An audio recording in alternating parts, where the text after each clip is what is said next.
and welcome to the SRF Limited Q4 FY20 earnings con call organized by Batliwala and Karani Securities India Private Limited. At this moment, all participants are in a listen-only mode. Later, we will conduct a question and answer session.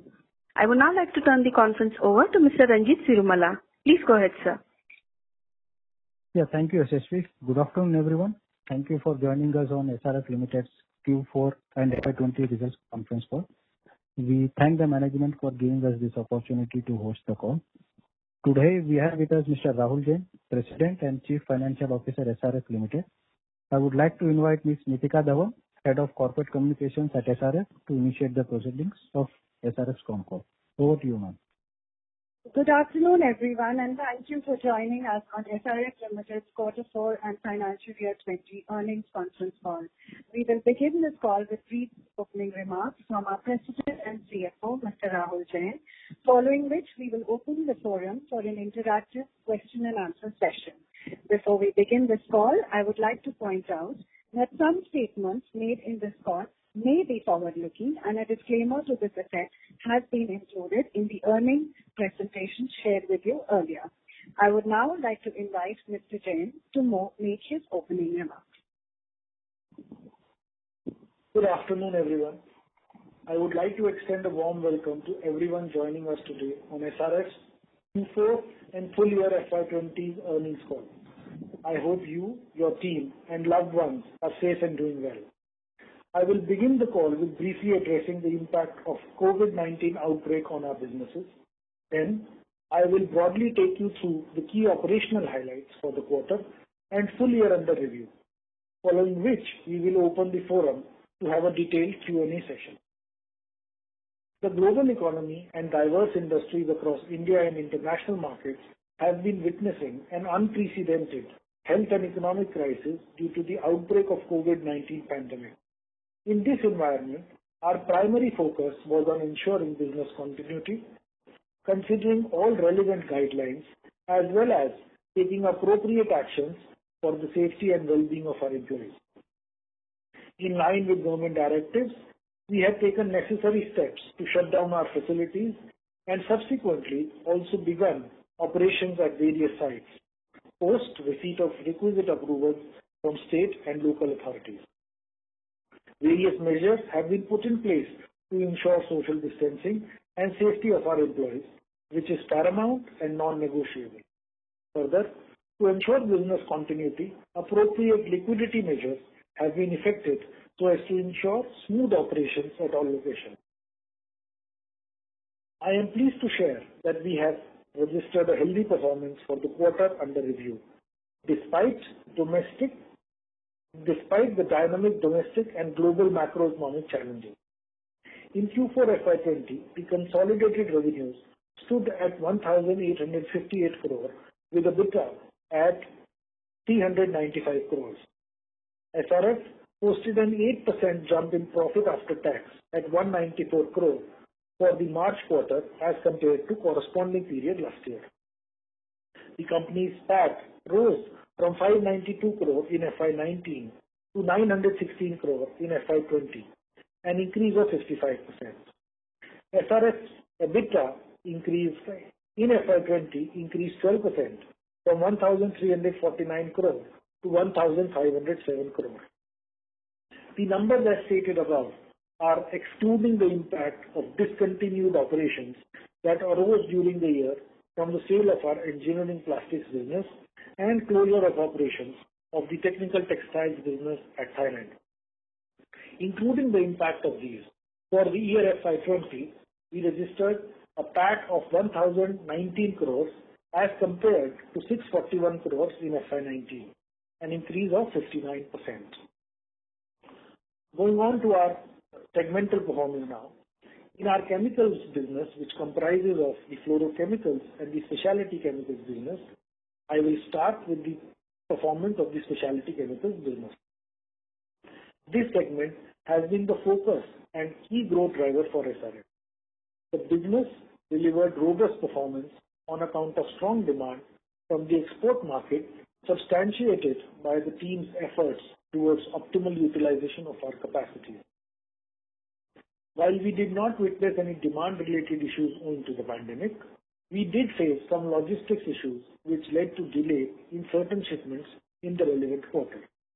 As a result of COVID-19, the production facilities were completely closed for 15 days, and from mid-April 20, a calibrated startup has been effected. As discussed in the previous calls, a healthy demand from both agro and pharma segments is encouraging with the right investment, and with the right investments that the company has made in this business, we are ready to seize all opportunities that arise in the future. The expansion of capacities, which we announced in the past for new products, are on track. You would remember that we had given an outlook of 40 to 50% revenue growth in the specialty chemicals business at the beginning of last year.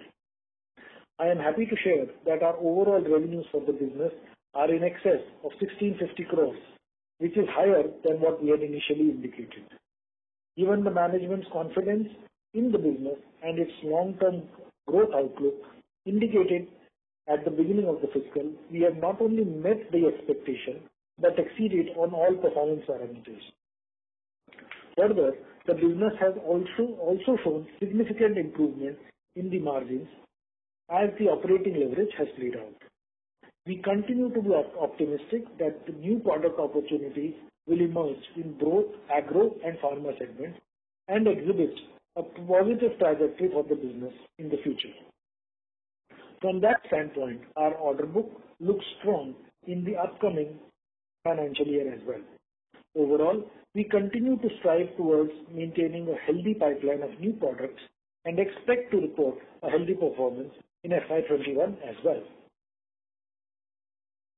Moving on to our fluorochemical business now, performance of the business segment was subdued owing to prolonged and severe slowdown in the auto and white goods sector, leading to low demand of refrigerants. In addition, the price of key refrigerants remained weak during the quarter under review. Given the COVID-19 impact on various industries, we believe the demand for refrigerants from OEMs will remain low in the near term. However, we do anticipate that once the lockdown is lifted, the replacement market will witness significant increase and are gearing up for the upswing. Having said that, while there is a slowdown in the domestic market, we continue to focus on developing new international markets to further enhance exports. Additionally, we have been strengthening our presence in key export markets like the US, where we are now working closely with all major retailers. Regulatory actions in US on Chinese products may also lead to additional export demand, which we are fairly well positioned to cater to. We expect the recently commissioned HFC capacities to gradually ramp up volumes over the next few quarters. The operating leverage will play out so as to lead to expansion in overall margins as well. Further, the volumes of chloromethane also contributed positively to the overall revenues of the business. While prices of certain chloromethane products witnessed a fall, our ability to quickly switch between products helped us manage our position. We are now beginning to see a normalization of operations at our facilities in Bhiwadi and Dahej, post the lockdown announcement by the Government of India in March 2020. As one of the few fully backward integrated producers of refrigerants in the world, we are confident of the growth momentum reviving in the upcoming quarters. Coming to our packaging films business, we have delivered strong performance in both BOPET and BOPP segments owing to improved volume growth along with increased sales from our value-added products. In Q4, EBIT margins stood at 21.7% as we continue to improve efficiencies through savings from strategic sourcing and other cost initiatives having yielded positive results. All of our plants in India and internationally have been operating at optimal capacity. Even during lockdown, all the packaging film plants were operating at reasonable capacity. Our value-added product sales have also grown significantly. I must highlight here that as we go into FY21, Operating margins are expected to moderate as new lines in domestic and international markets start affecting the demand-supply scenario. I am also pleased to share with you that in May 2020, we commissioned a BOPET film line of 40,000 tons per annum in Thailand for a cost of around $51 million. This will help to boost our volume growth and revenues in the future as we ramp up production. With an existing strong customer base and wide distribution channels across Thailand and Southeast Asian countries, we are expanding the network in the Far East, Oceania region, and North and South America as well. The commissioning of our Hungary project has been delayed owing to severe spread of COVID-19 pandemic in Europe. We now anticipate to commission in Q2 of FY21. In line with our stated philosophy, we will continue to focus on efficient operations and further optimize the product mix towards increasing the share of value-added products. While COVID-19 lockdown has had an impact on domestic sales, our ability to leverage relationships internationally has kept us in good stead, ensuring higher export values. Moving on to our technical textiles business, the performance of tire cord fabric business has been adversely affected due to sluggish domestic demand. However, the business continued to focus on enhancing the operational excellence parameters at all its plant locations through cost saving and energy efficient methodology. We also saw an improvement in the upstream process capability parameters. While quarter-on-quarter we saw stable margins as compared to corresponding period last year, the overall volumes were higher despite the COVID-19 impact. There was an impact of inventory valuation during Q4 FY20, and due to continued weakness in the price of lactam, some future impact is also expected. Additionally, we believe that while OEM demand may take slightly longer time to recover, replacement demand is likely to kick in towards the end of Q2 FY21. Therefore, H2 FY21 is likely to be much better performance than H1. In other businesses, in both the coated and laminated fabric business, we continue to record a stable performance with several new products added to the portfolio. In the laminated fabric division, however, margins were under pressure on account of ongoing oversupply situation. On to our balance sheet and the overall position. On the tax front, you would have noticed that the company's tax expense for the current quarter and for FY20 is significantly lower than FY19. I would like to point out that the company has recognized an amount of rupees 180 crore as income tax gain during the year. Essentially, these are on account of one-time deferred tax remeasurement exercise carried out in view of the income tax ordinance announced in September 2019, allowing companies to opt for a lower tax rate subject to renunciation of certain deductions. Applicable accounting guidelines require deferred tax assets and liabilities to be remeasured, which has resulted in a one-time deferred tax gain of rupees 136 crore. Further, consequent to sale of EP business in June 2019, a deferred tax gain of 43 crores was also recognized during the current financial year. Aggregating these up, the effective tax rate for FY20 on a standalone basis was about 25.4%. Details of the same are available in explanatory notes 8 and 9 of the results that we have published. Our net debt position as of 31st March 2020 was higher by about 300 crores when compared to the close of FY19. In spite of heavy capexes and related changes in our working capital position, we would also like to highlight that the impact of higher debt on the interest cost was negated by better rate negotiations and change in debt mix. This resulted in interest costs remaining at similar levels as that of last year. The volatility in exchange rates especially in the emerging markets towards the end of the year, was significant due to COVID-19 related uncertainties in the financial markets. This led to an exchange currency loss of rupees 27 crores in Q4 FY20. The liquidity position of the company remains strong, and recently the ratings of the company have been reaffirmed by CRISIL and India Ratings. During this ongoing pandemic situation, we experienced several operational difficulties owing to lockdown and interstate border controls. Since then, the supply chain scenario has been steadily restored with gradual lifting of restrictions and is expected to normalize soon. The company's export sales remained robust despite logistical challenges. As the lockdown continues to ease, we expect to see a rebound in demand for most of the domestic B2B revenues. I am also delighted to share with all of you that our chairman, Mr. Arun Bharatram, was conferred the EY Entrepreneur of the Year 2019 award in the manufacturing category. At SRF, we deeply care for our people and the communities in which we operate. We have an important role to play during the COVID-19 crisis and commit ourselves to the support of the communities, especially the migrant workers who have lost their livelihood, as well as the authorities who are fighting tirelessly against the spread of coronavirus. SRF Foundation, the corporate social responsibility arm of SRF Limited, is working to provide emergency response through the distribution of family essential kits for frontline workers, and hospital support material.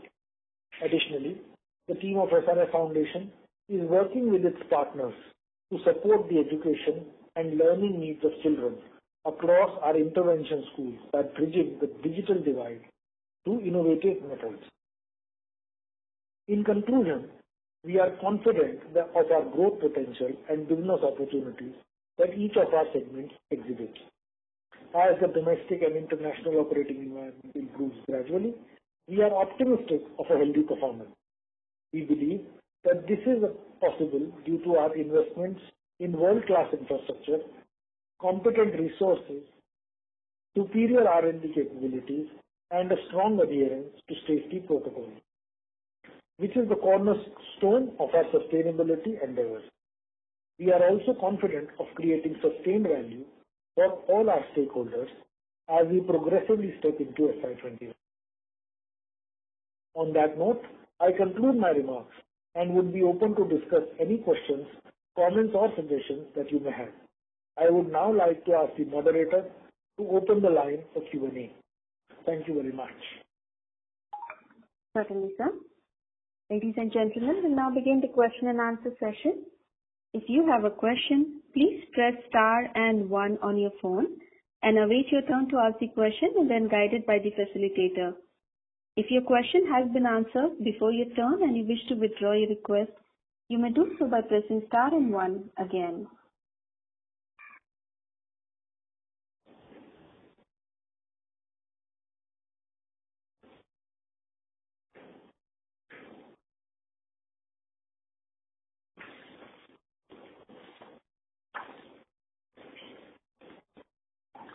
We have a question from Sanjesh Jain from ICICI Securities.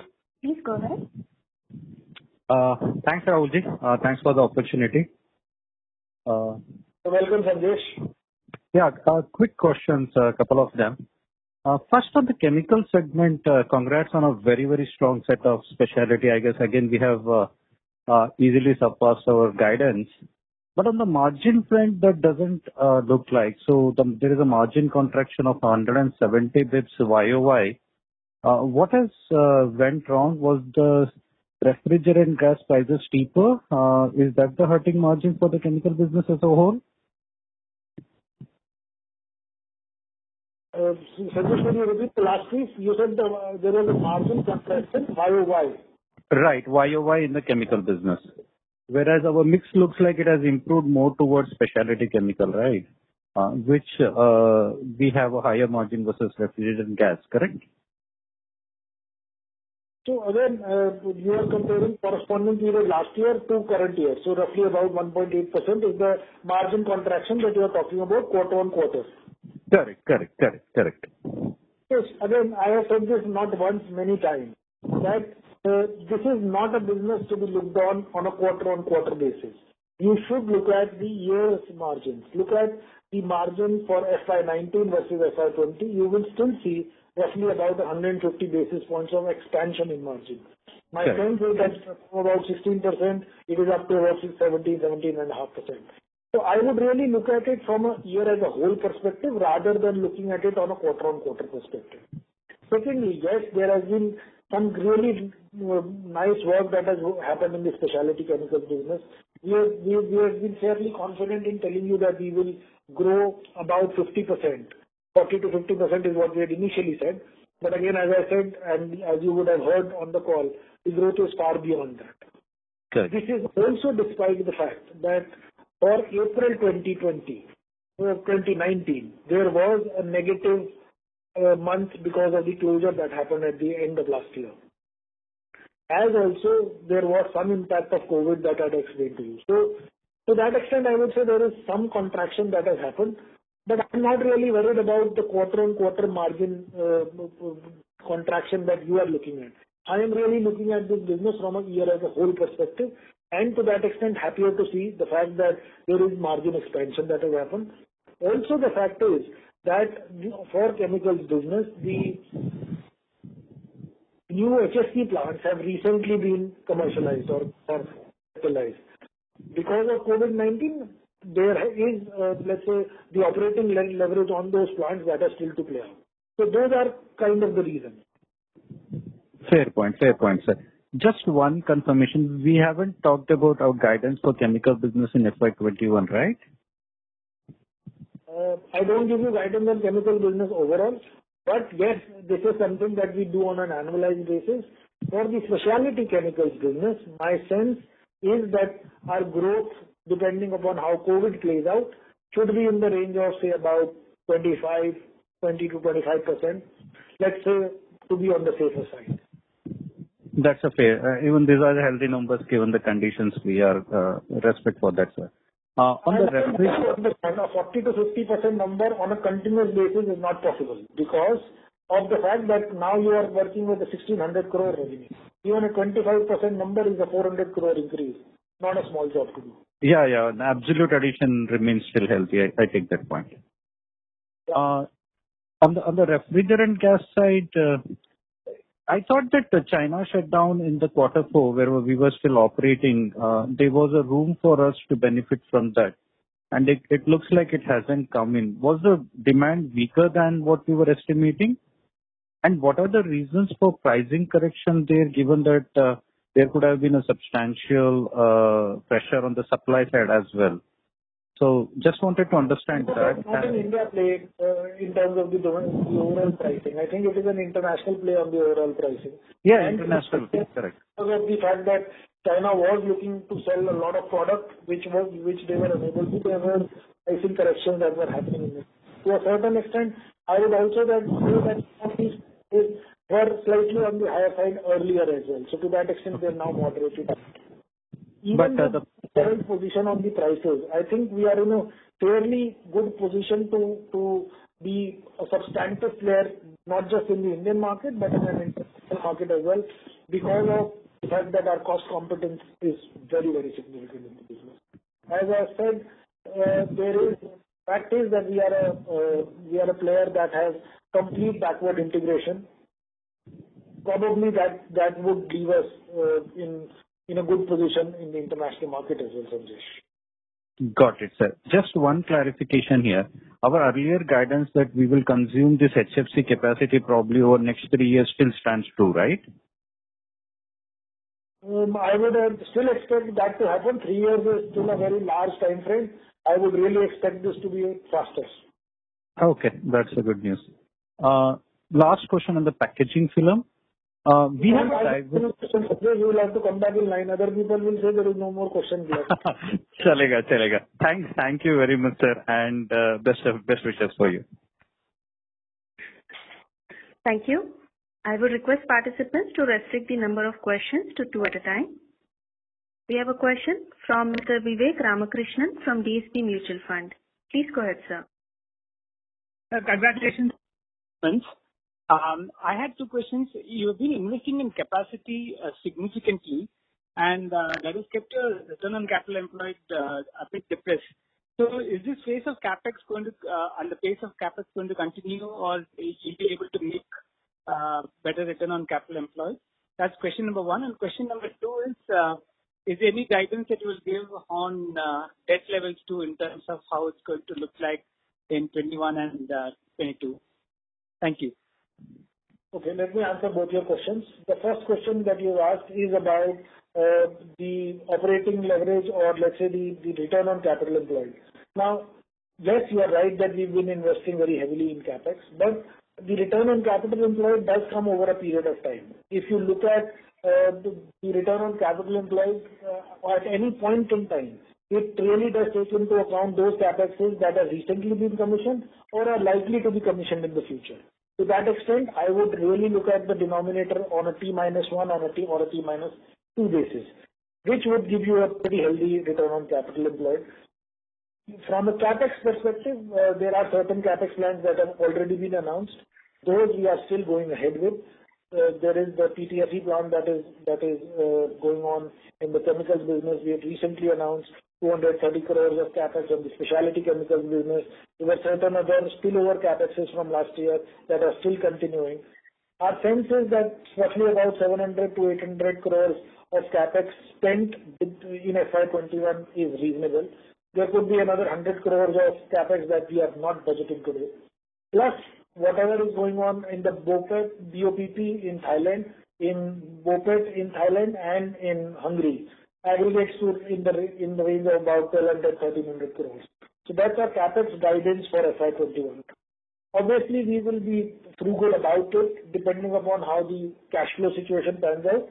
We will certainly look at seeing whether there can be certain things that we can do better in terms of managing the capex.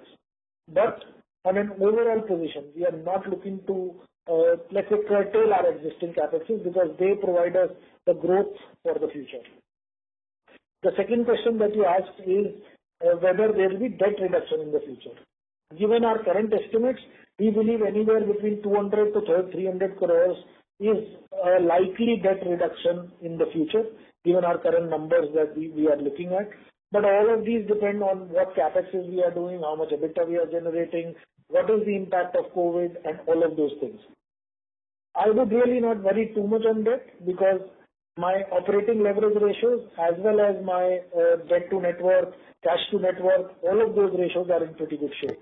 So while I am looking that there will be some reduction of debt, I am not very worried about it. Fair enough, sir. Thank you very much. Thank you. Thank you. We have a question from Mr. Vihang Subramanian from Samsung Asset Management. Please go ahead, sir. Yeah, thanks for taking my question. So when I look at the packaging films business margins, like on a full year basis, it's jumped from like almost 15 to almost 21%. So just wanted to know, like, how does like the crude oil price movement, like, has it played like any beneficial role, or like how does it sort of affect the margins in packaging, and if it has any impact on other segments as well, if you could just clarify that. There is always an impact on the packaging film business and on the technical textiles business of the way crude oil plays. The crude oil drop in prices typically leads to lower revenues. However, let's say the final margin or the final profitability or the EBIT does not depend on crude prices. It's a function of the conversion margin and the conversion price that I am getting for my key raw materials. So to that extent, you would see that overall my revenues from packaging film business are kind of subdued or flat for the quarter as well as for the year. However, my margins are higher. Essentially, this is the reason. The margins are actually a demand and supply play, plus what you can do from a value-added product perspective, how much of an additional margin you can generate. Those are key plays there. Also, on the technical textile business, the price of lactone does have an impact, and in the opening statement, I had given the rundown of that. There was a negative impact of inventory valuation on the technical textiles business. We believe it was in the range of about 3 to 4 crores. However, you've seen that between March to now also, crude oil prices went down very significantly, then have gone up. So there may be a slightly, let's say, lagged impact of inventory valuation that may come through in the technical textiles business. Okay. Got it, sir. And just my second question is, you mentioned on the HFC side where we are expanding that you kind of still expect to see the ramp up to full utilization in like 2 years. But just wanted your sense on like how do you not see any impact there given like, what is happening with auto and how like generally like the industrial segment is like, kind of seeing muted demand. So do you not see any impact there? No, I am not saying that there is no impact on this. There will be an impact of the auto, there will be an impact on because of the white goods industry. But we are also fairly cognizant of the fact that a lot of the white goods are today moving from, let's say, standard R22 to R32 and the other blends of the refrigerant gases. We are in a unique position because of that, and therefore we believe we have a unique advantage there. And therefore, our capacity utilizations can be much higher, relatively. I am not at all saying that there won't be an impact of the industrial thing or the industrial activity. What I am also saying is that the replacement demand also kicks in because let's say the OEMs are not producing much or let's say the sales are lower. To that extent, India is still a hot country, and therefore the replacement demand kicks in. Those are our assumptions. Hopefully, we should be doing better. The third thing also is the fact that there is a large export potential to various other countries. Some of it we have taken through, and we believe there is a larger potential on the export side, which we will be able to meet. So just one thing on the refrigerants bit, like the 1,300 crores or whatever, 1,400 crores of revenue that you are currently doing, would you be able to give us any exposure in terms of how much is auto and white goods? No, that's not possible because there are various blendings happening and other things. So between auto and what I can tell you is 134A is all auto and others are all blended. So not really able to give you that. Okay. So and just the last quick one from my side is just on the technical textile business, how do we sort of look at this segment now in terms of growth, given that, your main focus is chemicals and packaging? So just in terms of growth, how do we sort of look at it over like the next couple of years? See, again, we are committed to do certain capexes in the business. We are committed to keep serving our customers. While there may not be a large amount of capex that is going into the business for committing new growth, we believe 3,500 tons per month to 4,000 tons per month is pretty much doable. And to that extent, we will keep growing the business in that sense. But there won't be a jump of growth in the technical textiles business. It will be a stable business for the pretty much for future in our perspective. Okay, sir. Got it. Thank you so much, sir. Thank you. Thank you. We have a question from Mr. Taran Agarwal from Old Bridge Capital. Please go ahead. Hello, sir. Good afternoon. So just a couple of questions. The first one, on the SpecChem business, how's the board, looking at it from a 4 to 5 year horizon, considering, the entire China to India shift that we've been hearing about? And are there any capex plans in the medium term for this business? I didn't get your question. Could you repeat, please? So on the SpecChem business, how's the management looking at it from a 4 to 5 year horizon? And are there any capex plans in the medium term? So again, as I said, there are current capex plans. We are expanding a lot of capacity. Even in the February board meeting, we had announced the 250 crore capex to be incurred in the next 12 months or so, which adds new products. The idea is to keep the packaging, the pipeline full. The idea is to keep innovating new products in R&D in our various labs. and therefore, we believe that the specialty chemicals business is the growth driver for the company going forward. Over the next 3 to 4 years as well, we believe there will be a positive traction in the specialty chemicals business. Okay. So what is your blended cost of debt and how has it changed from FY19 to FY20? Again, when I look at my blended cost of debt, overall, I would say it is in the range of about 3.5% to 3.75 on a globalized basis.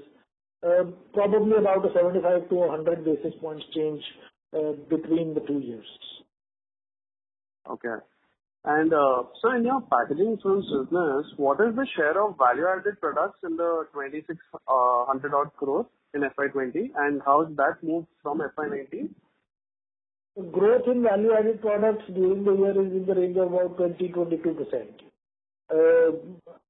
The overall share, again, I like to dwell into what is a value-added product and all of that. Maybe we can do that offline. Okay. And so the last question, the recently commissioned BOPET line in Thailand is on top of an already existing 30,000 tons line, right? That's right. Thank you. Thank you. Thank you, sir. We have a question from Mr. Tejas Sheth from Nippon India. Please go ahead, sir. Yeah, hi Rahul. Congrats on good set of numbers in specialty chemicals. On the specialty chemicals only, are we seeing any inquiries or something commissioning on the pharma side with this whole COVID thing issue coming up? I mean, there's a lot of pharma demand picking up globally. Are we seeing there any? There are various inquiries that are there on the table as of now, Tejas. But how long will it take for them to fructify is a wild guess today.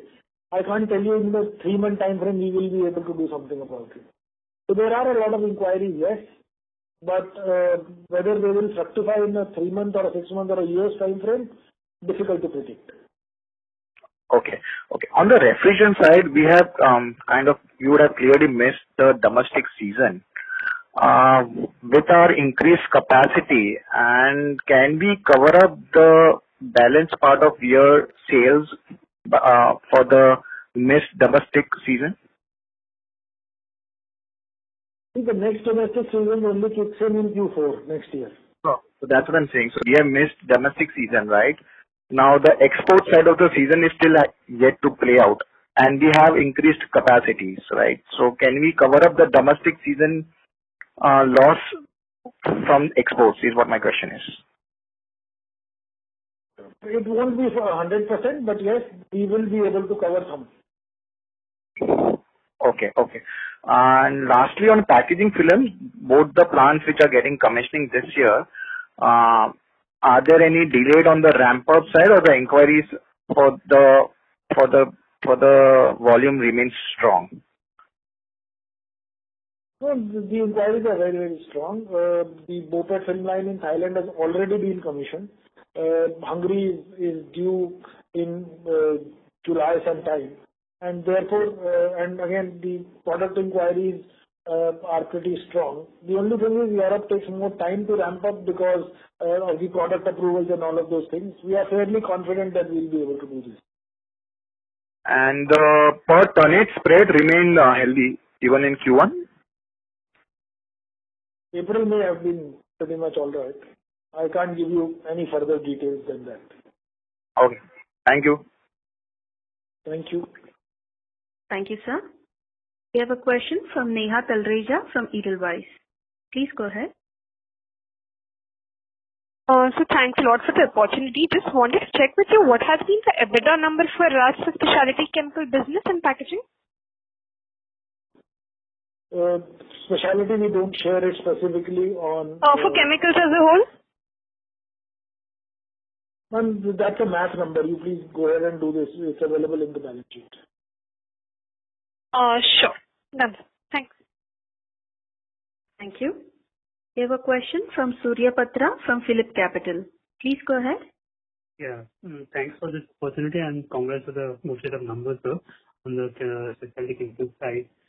Just on the manufacturing opportunity, which is looking robust, given in the post-COVID scenario.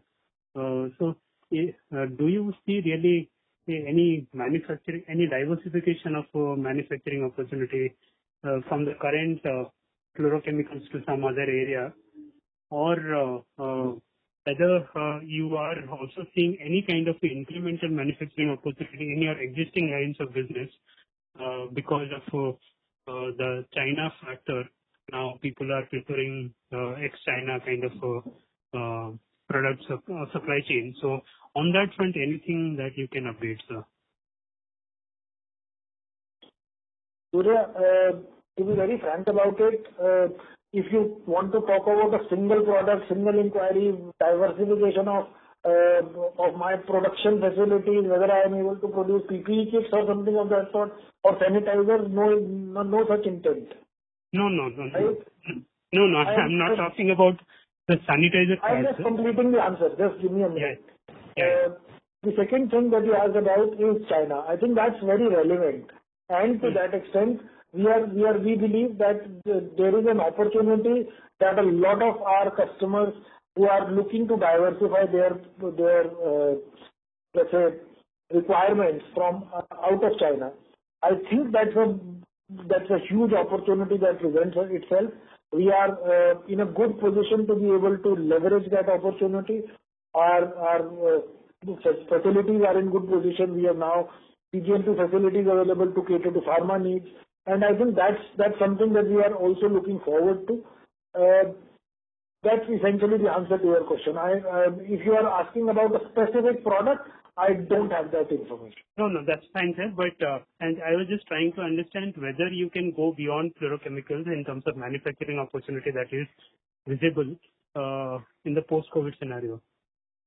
I told you last time as well that it is not just fluorochemicals that is important. It is different. It is the chemistry that is something that we are looking at. More difficult the chemistry, we are happier to do it. And fluorochemicals are not only the ones that we are looking at. Not that we are saying that fluoro is a specialty that we have, but we have the ability to diversify into others as well. Okay, fine, sir. And my second question was on Mr. Patra. Yeah, please go. Second question was on the split between the specialty business and the refrigerant. So what would be the split for the current full year, sir, since it is the year-ending performance? And also, given the kind of a geographic penetration and all for the refrigerant gas business, what growth outlook that you are, if you're guiding anything on that? The first question is, what is the split between specialty and the refrigerant gas? Specialty and refrigerant gases. There is no such split available. There is fluorochemicals business and the specialty chemicals business. I told you during the year, roughly about 1,650 crores was my specialty revenue, balance is fluorochemicals. I am not breaking that up into refrigerant gases, chloromethanes, blends and others. So that's not happening. Okay, fine, sir. That's one. What's your second question? Second question was on the refrigerant gas front, given the kind of expansion and the blends, all that blends initiative that we have taken, and also the geographic penetration that we are seeing for ourselves, and there is a kind of a China play also that is there on that front. So, given all these factors, can you share some outlook on the refrigerant gas business front for next year or next 3 or something like that?